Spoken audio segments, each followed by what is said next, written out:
Assalamualaikum warahmatullahi wabarakatuh.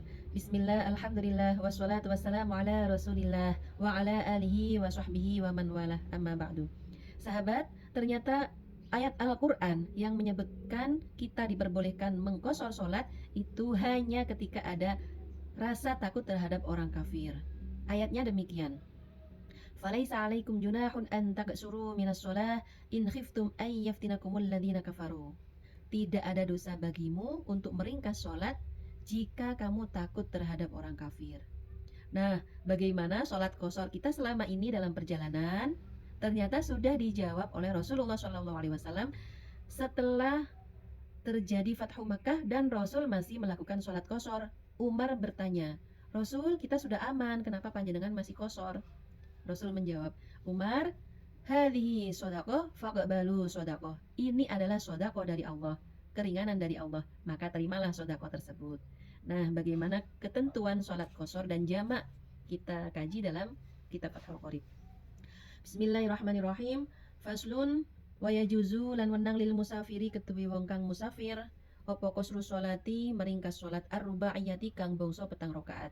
Diperbolehkan meringkas sholat itu hanya bagi sholat yang 4 rakaat, yaitu zuhur, asyar, dan isya. Bihomsi syaraito kelawan 5 piro-piro syarat. Syaratnya ada 5. 1. Ayakuna yento ono opo safaruhu lelungane musafir iku fi wairi maksiatin ing dalam liyane maksiat. Bepergiannya adalah untuk kebaikan, bukan untuk kemaksiatan, untuk silaturahim dan seterusnya. Itu kita boleh mengqashar sholat. Yang kedua, wa antakuna lan yento ono opo masafatuhu lelungane musafir iku sitata asyara 16 apane farsakhon farsakh.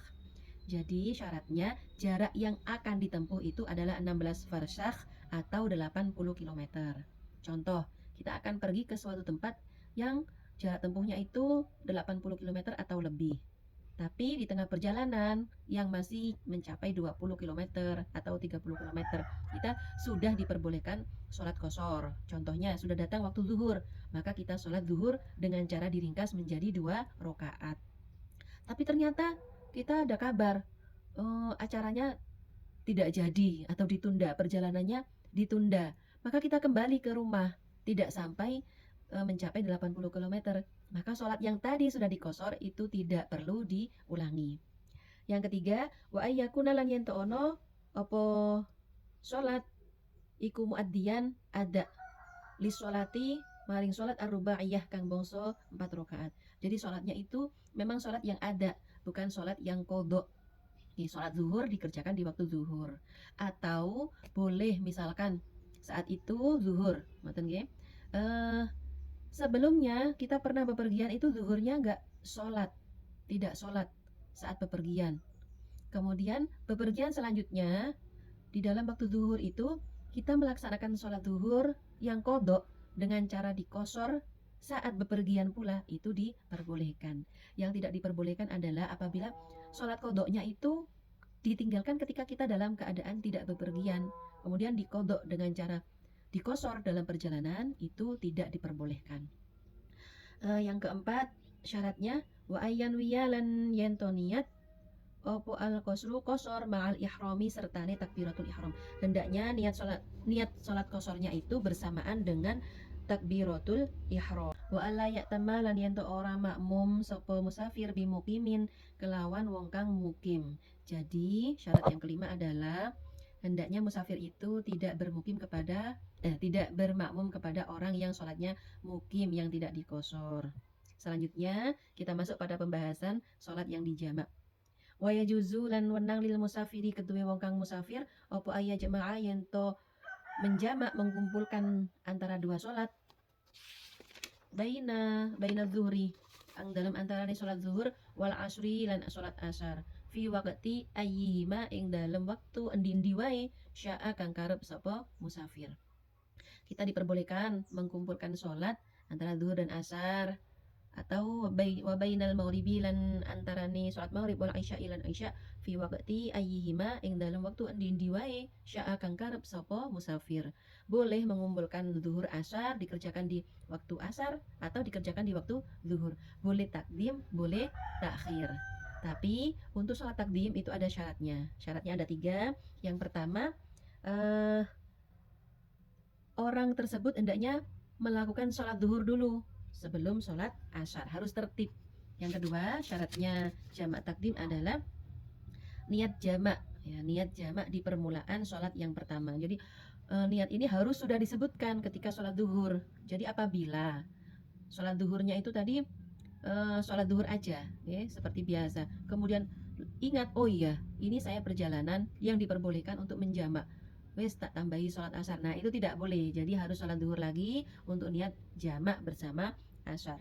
Yang ketiga, sholatnya harus mualah atau terus menerus, tidak dipisah dalam waktu yang lama. Setelah duhur, salam, baru berdiri lagi untuk niat sholat asar secara jamak.